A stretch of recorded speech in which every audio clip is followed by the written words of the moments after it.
إن الحمد لله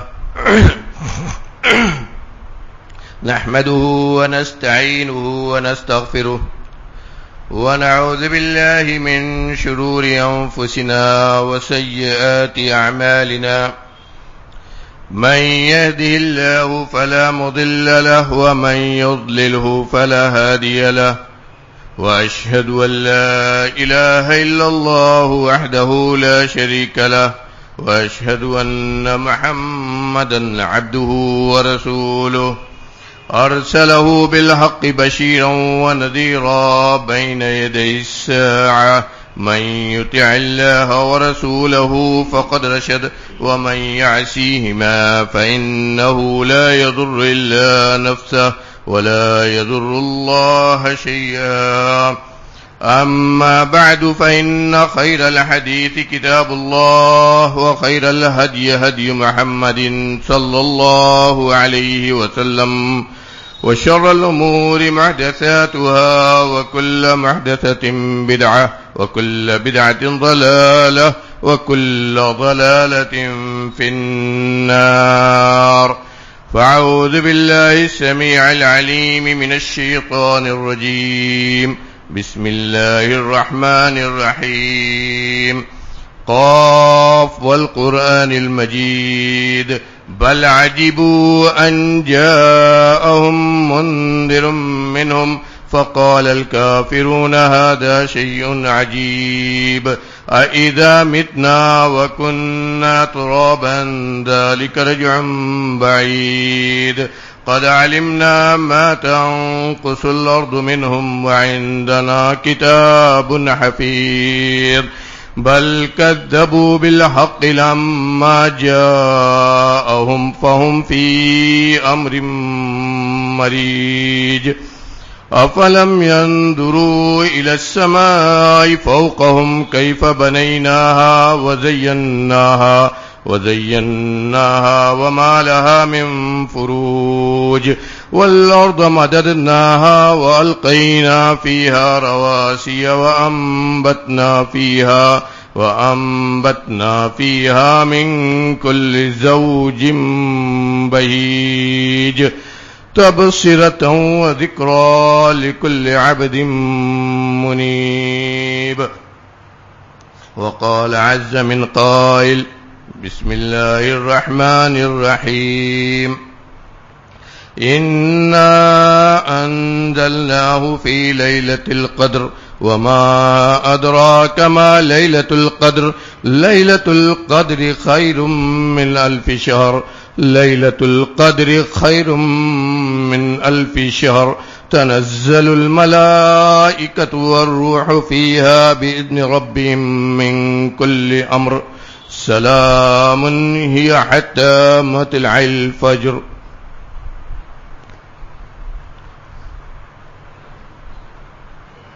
غور کیجئے میرے بھائیوں، دن کے گزرنے کی رفتار پر.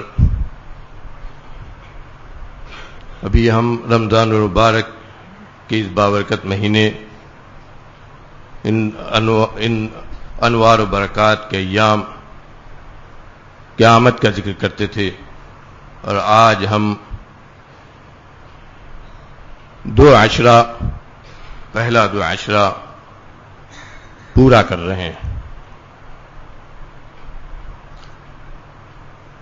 آخری عشرے میں اور پہلی شب قدر آج سے شروع ہونے والی.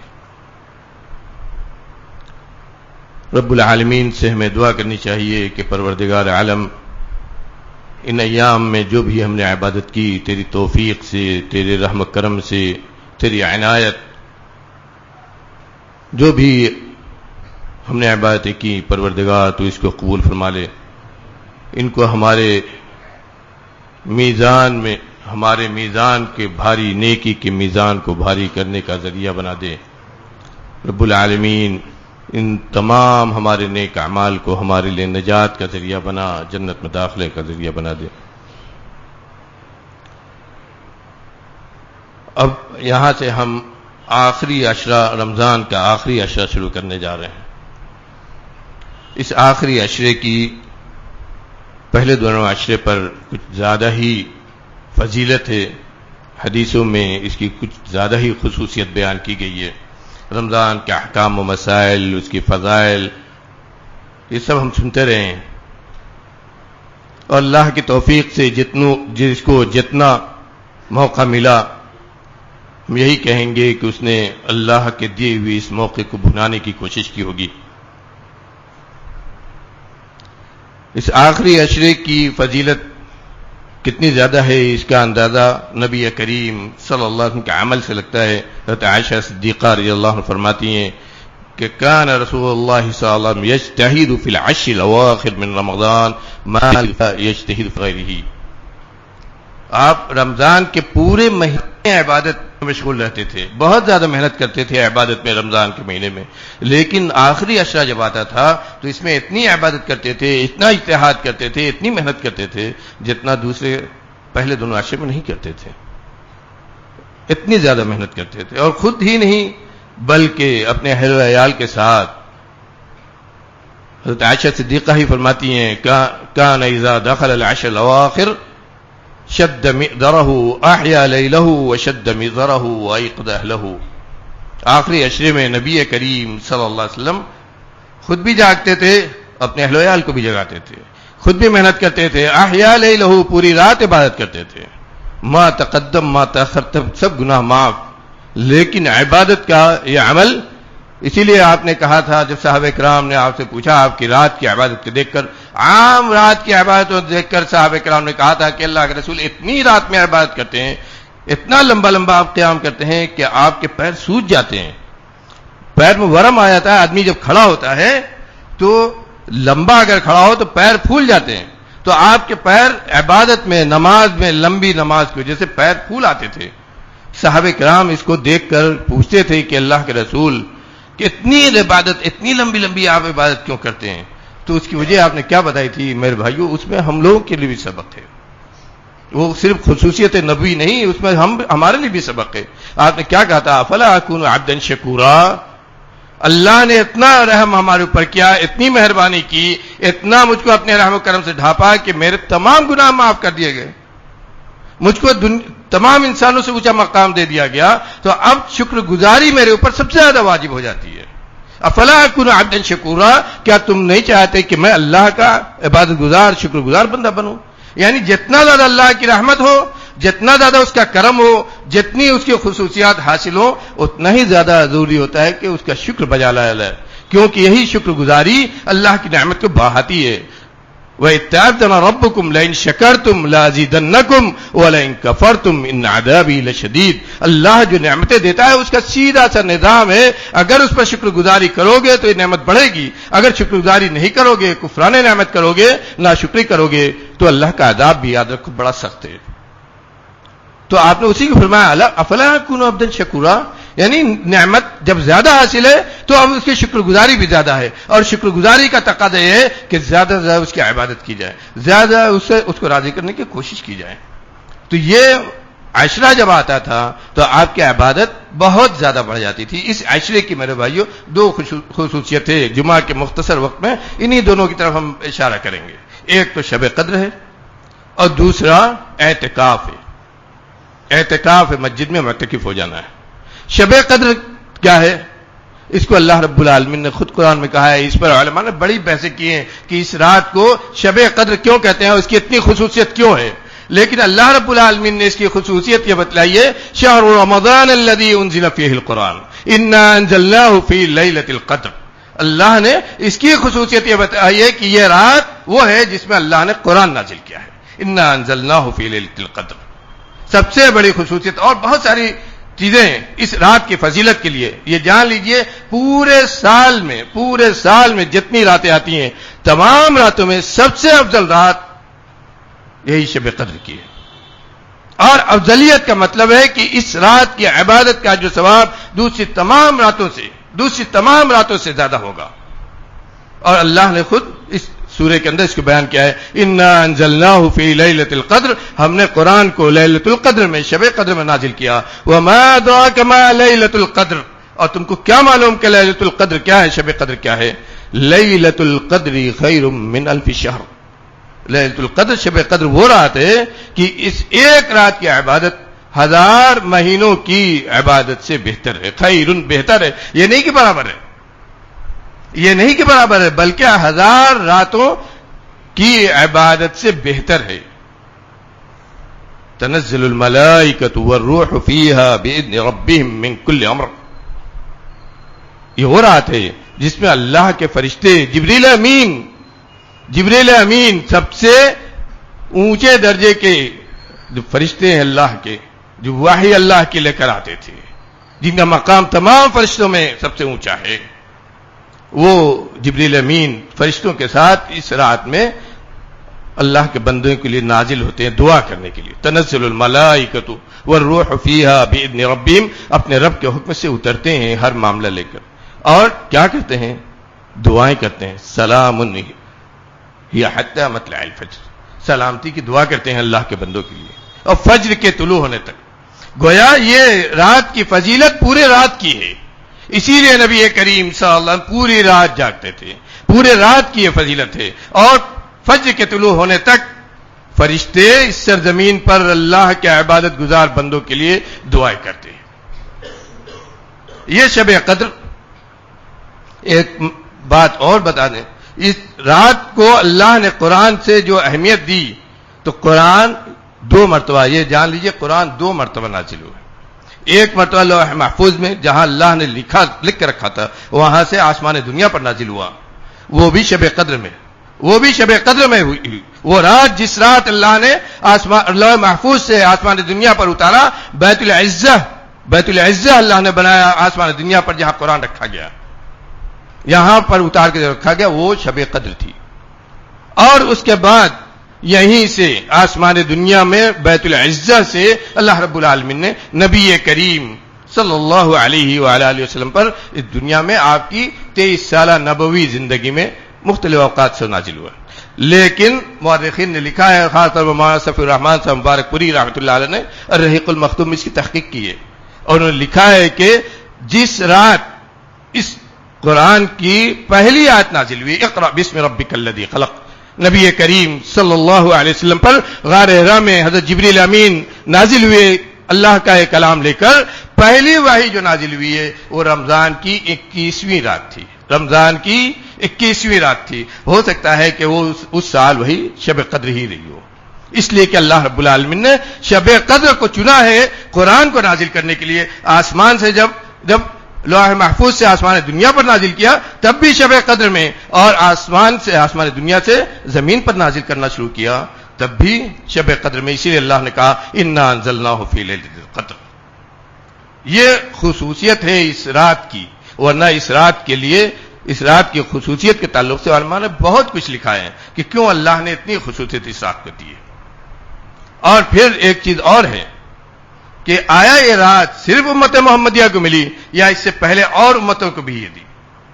امام مالک رحمۃ اللہ علیہ نے ایک حدیث اپنے موطا میں ذکر کی ہے. اس حدیث کے تعلق سے علامہ ابن عبد البر لکھتے ہیں کہ یہ ایسی روایت ہے جو مجھے کہیں بھی حدیث کی کسی بھی کتاب میں مسندن یا موقوفن کہیں بھی نہیں ملی، صرف امام مالک کی موطا ہی میں یہ روایت ہم کو ملی ہے. اور اس حدیث میں کیا ہے؟ امام مالک کہتے ہیں کہ میں نے اپنے زمانے کے علماء سے سنا، وہ کہتے تھے کہ نبی کریم صلی اللہ علیہ وسلم بتلایا کہ تقاصر اعمار امتی من اعمار من قبلہم، کہا کہ پچھلی جو امتیں تھیں ان کی عمریں بہت زیادہ ہوئیں، لہذا ان کو عمل کرنے کا موقع بہت زیادہ ملا. میری امت کی عمر اللہ نے کم رکھی پچھلی امتوں سے، تو مجھے یہ خوف ہوا کہ کہیں میرے امت کا عمل کم نہ ہو جائے. غور کیجئے نبی رحمت للعالمین کیوں کہا اللہ نے؟ کہا مجھے یہ فکر ہوئی کہیں میرے امت کی جب عمر کم ہے تو عمل کرنے کا موقع کم ملے گا تو نیکیاں کم نہ ہو جائیں، کہیں ایسا نہ ہو کہ میری امت کے لوگ جنت میں کم داخل ہوں. پچھلی امتیں جن کی عمر زیادہ تھی، جنہوں نے عمل زیادہ کیا، جنہوں نے نیکی زیادہ کی، ان کی تعداد جنت میں زیادہ ہو. اس لیے میں نے اللہ سے دعا کی تو اللہ رب العالمین نے شب قدر اور جیسے دن اور راتیں ہمیں عطا کی جن میں اجر ثواب کا، جس میں نیکی کا اجر ثواب بہت بڑھا دیا، اتنا بڑھا دیا کہ پچھلے امتیں اس کو پہنچیں گے ہی نہیں. اور اسی لیے اس امت کی تعداد جنت میں پچھلی تمام امتوں سے بہت زیادہ ہوگی. گویا یہ خصوصیت ہے اس امت کی. اسی سے استدلال کیا علامہ بر نے کہ یہ اور علامہ نووی نے بھی کہ یہ حدیث دلالت کرتی اس بات کی پر کہ شب قدر یہ اس امت کی خصوصیت. اللہ نے اس امت کو خاص طور پر یہ رات عطا کی جس ایک رات کی عبادت 1000 مہینوں کی عبادت سے بہتر. کیوں؟ تاکہ امت آگے بڑھ جائے دوسری امتوں سے, اس کی تعداد جنت میں زیادہ ہو جائے. کتنا بڑا سوچئے یہ انعام ہے رمضان کی عبادت. اور پھر یہ رات میرے بھائیوں, یہ رات اسی لیے آپ فرماتے تھے کہ جس نے رات میں شب قدر میں جس نے قیام کیا, من قام لیلۃ القدر ایمانا واحتسابا غفر له ما تقدم من ذنبه. کتنا بڑا جو ثواب ہے اس شب قدر کو جو پالے. جس نے شب قدر میں قیام کیا, جس نے شب قدر میں قیام کیا ایمان کے ساتھ, اللہ پر ایمان رکھتے ہوئے اور نیک نیتی کے ساتھ, دکھاوے کے لیے نہیں, نیک نیتی کے ساتھ اللہ کو راضی کرنے کے لیے, غفر له ما تقدم من ذنبه, اس کے پچھلے تمام گناہ معاف ہو جائیں گے. اس ایک رات کی عبادت کا بہت مقام ہے اور اس کی بڑی فضیلتیں ہیں میرے بھائیوں. اس جمعہ کے مختصر وقت میں ان کی فضیلتوں کو کیا ذکر کیا ہے. ایک حدیث غور کیجئے, اور ایک بات یہ بھی آپ کا علم ہونا چاہیے کہ شب قدر کب ہے, کس سال کون سی رات ہوگی, یہ کسی کے علم میں نہیں ہے. اللہ نے اس کو اپنے علم غیب محفوظ رکھا ہے. حتیٰ کہ نبی کریم صلی اللہ علیہ وسلم نے بھی کہہ دیا کہ مجھ کو بھی نہیں معلوم. اللہ تعالیٰ نے آپ کو ایک حدیث میں ہے کہ اللہ تعالیٰ نے غالباً صحیح مسلم کی حدیث ہے کہ ایک رمضان میں نبی کریم صلی اللہ علیہ وسلم نکلے اپنے حجرے سے اور 2 آدمی جھگڑ رہے تھے. ان دونوں کو جھگڑے کو چکانے کے بعد آپ نے کہا کہ میں آیا تھا اس لیے کہ میں بتلا دوں تم کو کہ اس سال کون سی رات شب قدر ہوگی. اللہ نے مجھے بتایا تھا, لیکن ان کے جھگڑے کو چکانے میں اس کا علم اٹھا لیا گیا. فَلَعَلَّهُ أَن يَكُونَ خَيْرًا لَكُمْ, کہا کہ یہ علم کا اٹھا لے جانا, یہ علم مجھ سے لے لینا اللہ کا شب قدر کے بارے میں, یہی تمہارے لیے بہتر. اور اس حدیث پر غور کیجئے کہ نبی کریم صلی اللہ علیہ وسلم ہر رات آپ نے حکم دیا تحروا لیلۃ القدر فی الوتر من العشر الاواخر من رمضان. صحیحین کی حدیث یاد فرمایا کہ شب قدر کو رمضان کے آخری عشرے کی طاق راتوں میں تلاش کرو. یعنی 5 جو طاق راتیں ہیں 21, 23, 25, 27, 29, کہا ان میں تلاش کرو, انہی میں سے کوئی ایک رات ہوگی. حضرت حجر رحمۃ اللہ علیہ لکھتے ہیں کہ یہ کون سی رات کس سال میں ہوگی کسی کو نہیں معلوم, اور یہ راتیں سالوں میں بدلتی رہتی ہیں. یہ بھی نہیں ہے کہ کوئی ایک خاص رات ہے. کہا حدیث کو اکٹھا کرنے سے معلوم ہوتا ہے کہ یہ کس سال میں کس رات میں ہوگی یہ اللہ کے علم میں ہے, کوئی ایک مخصوص رات نہیں ہے. اسی لیے کبھی نبی کریم صلی اللہ علیہ وسلم کی حدیث سے معلوم ہوتا ہے کبھی 21ویں کو آپ نے بتلایا اور کبھی 27ویں کو بتلایا. چنانچہ ایک حدیث میں ہے, حضرت ام سلمہ کی حدیث ہے, فرماتی ہیں کہ نبی کریم صلی اللہ علیہ وسلم نے 1 سال پہلے عشرہ میں اعتکاف کیا, پہلے رمضان کے پہلے عشرے میں اعتکاف کیا. اس کے بعد جب وہ عشرہ پورا ہونے لگا تو آپ نے کہا کہ میں دوسرے عشرے میں بھی اعتکاف کروں گا. تو آپ نے پھر دوسرے عشرے میں اعتکاف کیا. دوسرا عشرہ جب پورا ہونے لگا تو آپ نے کہا کہ سنو, مجھ کو دکھایا گیا ہے کہ جو چیز تم تلاش کر رہے ہو, یعنی شب قدر, کہا کہ جو چیز تم تلاش کر رہے ہو شب قدر یہ آخری عشرے میں, کہا مجھے یہ دکھایا گیا ہے لہذا میں آخری عشرے میں بھی اعتکاف کروں گا. کہا کہ میں آخری عشرے میں اعتکاف کروں گا اس لیے کہ مجھے دکھایا گیا ہے کہ اسی آخری عشرے میں شب قدر ہے جس کو تم تلاش کر رہے ہو, لہذا جو لوگ میرے ساتھ اعتکاف کرنا چاہتے ہوں وہ اس آخری عشرے میں بھی اعتکاف کریں. اس کے بعد آپ نے فرمایا کہ مجھ کو بتلایا گیا تھا کہ اس سال, مجھ کو دکھایا گیا تھا کہ اس سال شب قدر کون سی رات ہوگی, لیکن پھر اللہ نے اس کو بھلا دیا. انسیتھا, یہی لفظ ہے جس کا, اس کا علم مجھ سے اٹھا لیا گیا, بھلوا دیا گیا, اور خواب میں مجھے یہ دکھایا گیا. آپ فرماتے ہیں کہ مجھے خواب میں یہ دکھایا گیا کہ شب قدر کی رات جب صبح ہوگی تو میں پانی اور مٹی میں سجدہ کروں گا, پانی اور مٹی میں سجدہ کروں گا. صحابہ کرام کہتے ہیں کہ یہ 21ویں شب تھی, رمضان کی اس سال کی 21ویں شب تھی. رات میں بارش ہوئی, نبی کریم صلی اللہ علیہ وسلم اپنے مصلی پر نماز پڑھ رہے تھے, رمضان میں بارش ہوئی. کہا کہ فجر کی نماز فجر کی نماز جب آپ نے پڑھی تو پانی اتنا ٹپکا چھت سے، چھت کچی تھی، چھت پکی نہیں تھی، آپ کے زمانے میں چھت کچی تھی، کہا کہ بارش اتنی ہوئی کہ پانی ٹپک کر مسجد میں پانی بھرا، اور مسجد کی زمین مٹی کے ساتھ پانی ملا۔ جب آپ نے سجدہ کیا تو آپ کی پیشانی پر مٹی اور پانی لگا۔ صحابہ کرام کہتے ہیں کہ ہم نے اس رات دیکھا کہ آپ نے سجدہ جو کیا، سر اٹھایا تو آپ کی پیشانی پر مٹی اور پانی لگا ہوا ہے۔ اس سے ہم کو بھی یقین ہو گیا کہ آج کی رات شب قدر کی رات ہوگی، کیونکہ نبی کریم صلی اللہ علیہ وسلم نے فرمایا، بتلایا تھا کہ مجھے دکھایا گیا کہ شب قدر کی رات میں میں مٹی اور پانی میں سجدہ کروں گا۔ تو اس طرح آپ کو دکھایا گیا، بتلایا گیا کسی سال۔ شروع میں آپ نے اسی حدیث کی روشنی میں شیخ الحدیث مولانا مبارک پوری لکھتے ہیں، شیخ الحدیث مولانا مبارک پوری رحمۃ اللہ علیہ لکھتے ہیں اسی حدیث کی روشنی میں کہ شروع میں نبی کریم صلی اللہ علیہ وسلم کو ہو سکتا ہے نہ بتلایا گیا ہو کہ آخری عشرے میں شب قدر ہے، اسی لیے آپ نے اس سال تینوں عشرے میں پورے مہینے کا اعتکاف کیا۔ پہلے عشرے میں اعتکاف کیا، دوسرے میں کیا، اور پھر جب آپ کو بتلایا گیا کہ تیسرے عشرے میں شب قدر ہے تو تیسرے میں بھی اعتکاف کیا، اور اس وقت آپ کو بتایا گیا کہ آخری عشرے میں رمضان کے آخری عشرے میں اور اس کی 5 طاق راتوں میں شب قدر ہے، اور اسی لیے آپ اس کے بعد آپ نے صرف آخری عشرے میں 10 راتوں کا اعتکاف کیا ہے۔ 10 لیالی کا لفظ ہے، 10 راتوں کا اعتکاف کیا ہے۔ حضرت عائشہ صدیقہ رضی اللہ عنہا فرماتی ہیں، صحیح بخاری کی حدیث ہے، کان رسول اللہ صلی اللہ علیہ وسلم یعتکف فی رمضان 10 لیالی ثم اعتکف نساؤه وازواجه او کما قال۔ کہتے ہیں کہ نبی کریم صلی اللہ علیہ وسلم نے اعتکاف کیا رمضان میں آخری عشرے میں، برابر آپ اعتکاف کرتے رہے، آخری رمضان کے آخری عشرے میں 10 راتوں کا، اور آپ کے بعد آپ کے ازواج مطہرات نے بھی اس سنت کو زندہ رکھا ہے، مداومت کی وجہ سے، آپ کی مواظبت کی وجہ سے۔ شیخ الحدیث مولانا مبارک پوری رحمۃ اللہ علیہ لکھتے ہیں کہ یہ سنت مؤکدہ ہے اور اس کو زندہ رکھنا چاہیے۔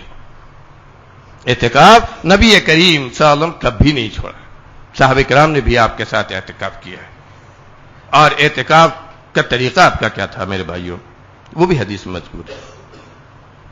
آپ نے 10 راتوں کا اعتکاف کیا ہے۔ 10 رات کا مطلب ہوا کہ 20 رمضان جب پورا ہوا، آج 20 رمضان پورا ہو رہا ہے، تو رات سے، مغرب کے بعد سے شروع کریں گے تب 10 راتیں ہوں گی۔ اسی لیے جو آدمی اعتکاف کرنا چاہے اس کو چاہیے کہ مغرب کی نماز جب پڑھے مسجد میں آ کر تو پھر گھر نہ جائے، افطار کر کے جب مسجد میں مغرب کی نماز پڑھنے کے لیے آیا تو اب گھر نہ جائے بلکہ مسجد ہی میں رہے اور پوری رات مسجد میں گزارے۔ وہ جگہ جو اعتکاف کے لیے خاص کی ہے جس کو معتکف کہتے ہیں، اس میں رات میں آج پہلی رات نہیں داخل ہوگا، کیونکہ حضرت عائشہ صدیقہ رضی اللہ عنہا کی حدیث سے فرماتی ہیں کہ نبی کریم صلی اللہ علیہ وسلم جب اعتکاف کرتے تھے تو اپنے معتکف میں فجر کی نماز پڑھنے کے بعد داخل ہوتے تھے، فجر کی نماز پڑھنے کے بعد داخل ہوتے تھے، یعنی پوری رات، پہلی رات آدمی مسجد کے اندر رہے گا، وہ اس جگہ میں نہیں داخل ہوگا جو گھیر کر اعتکاف کے لیے بنائی گئی ہے، اس جگہ میں کب داخل ہوگا؟ فجر کی نماز پڑھنے کے بعد، تاکہ دونوں حدیث پر عمل ہو۔ شیخ الحدیث مولانا مبارک پوری رحمۃ اللہ علیہ فرماتے ہیں کہ دونوں حدیث کو اکٹھا کرنے سے معلوم ہوتا ہے، دو الگ الگ حدیثیں ہیں، دونوں حدیث کو اکٹھا کرنے سے معلوم ہوتا ہے کہ نبی کریم صلی اللہ علیہ وسلم 10 راتوں کا اعتکاف کرتے تھے، جو 20 رمضان پورا کرنے کے بعد رات شروع ہوئی، یہاں سے شروع ہوتا ہے، یہ رات یہاں سے شروع ہوتی ہے، گویا یہ مغرب کی نماز پڑھنے کے بعد شروع ہو گئی وہ رات۔ تو اس رات کو آدمی مسجد میں آئے، آپ مسجد میں رہتے تھے، وہ رات پہلی رات آپ مسجد میں رہتے تھے۔ اور دوسری حدیث میں ہے کہ آپ معتکف میں، اپنے معتکف میں جو جگہ آپ کے اعتکاف کے لیے بنائی جاتی تھی، وہاں فجر کی نماز پڑھنے کے بعد داخل ہوتے تھے، لہذا فجر کی نماز پڑھنے کے بعد وہاں داخل ہو اور پہلی رات مسجد ہی میں باہر گزارے، تب دونوں حدیثوں پر عمل ہوگا، اور یہی افضل ہے، کہا یہی افضل ہے تاکہ دونوں حدیثوں پر عمل ہو جائے۔ اور اعتکاف سوچئے کتنی بڑی عبادت ہے، پورا 10 دن آدمی عبادت میں رہتا ہے۔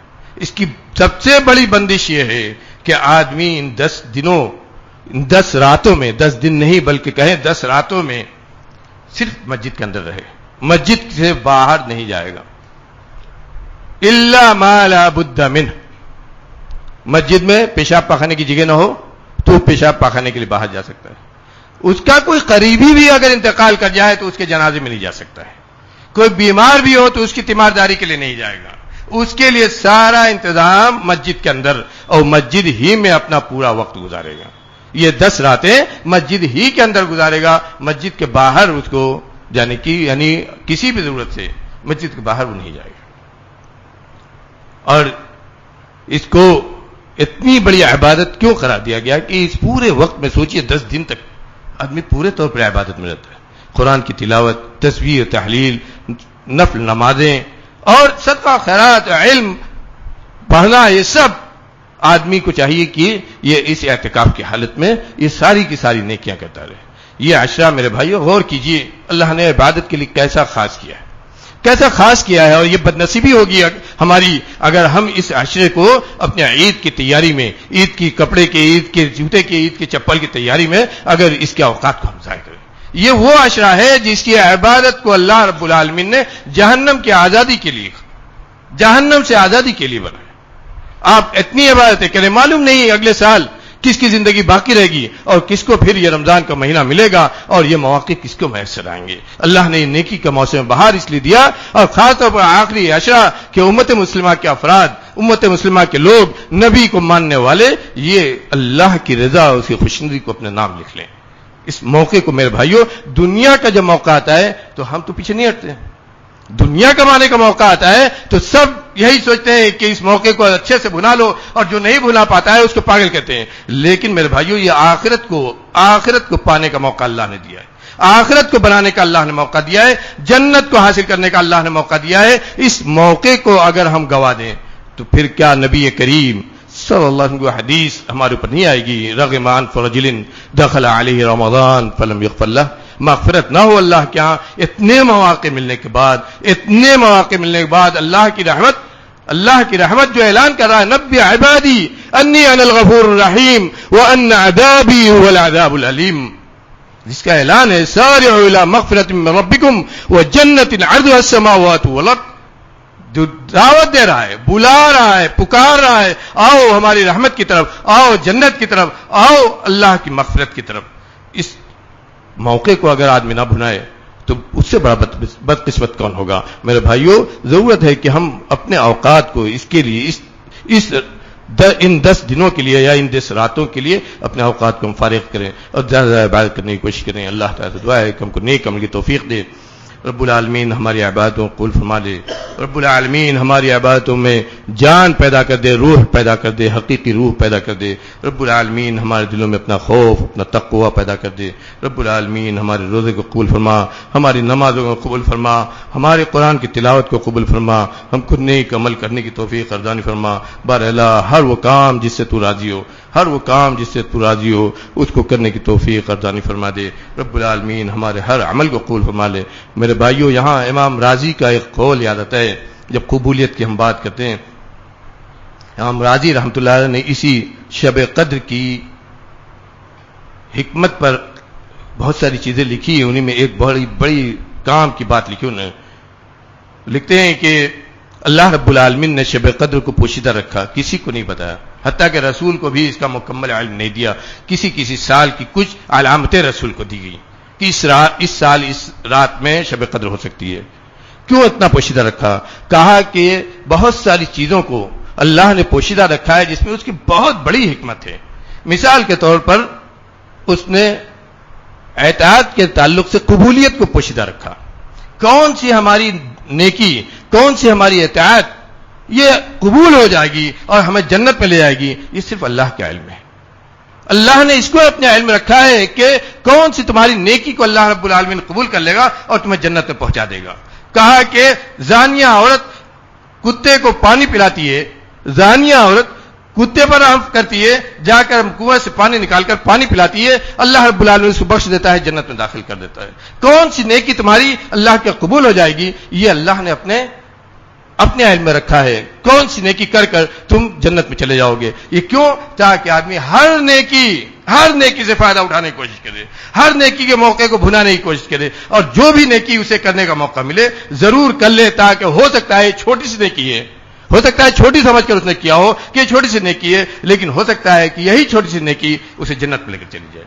اور اسی طرح اللہ رب العالمین نے گناہ کے عذاب کو بھی چھپا کر رکھا ہے. کس گناہ پر آدمی کی کیسی پکڑ ہو جائے گی یہ اللہ کے علم میں ہے. گناہ پر پکڑ ہوگی نہیں ہوگی اللہ معاف کر دے گا, گناہ پر پکڑ نہ ہو اللہ معاف کر دے, اور گناہ پر پکڑ ہو یہ اس کی مشیت, اور پکڑ کیسی ہو یہ اللہ کے علم میں.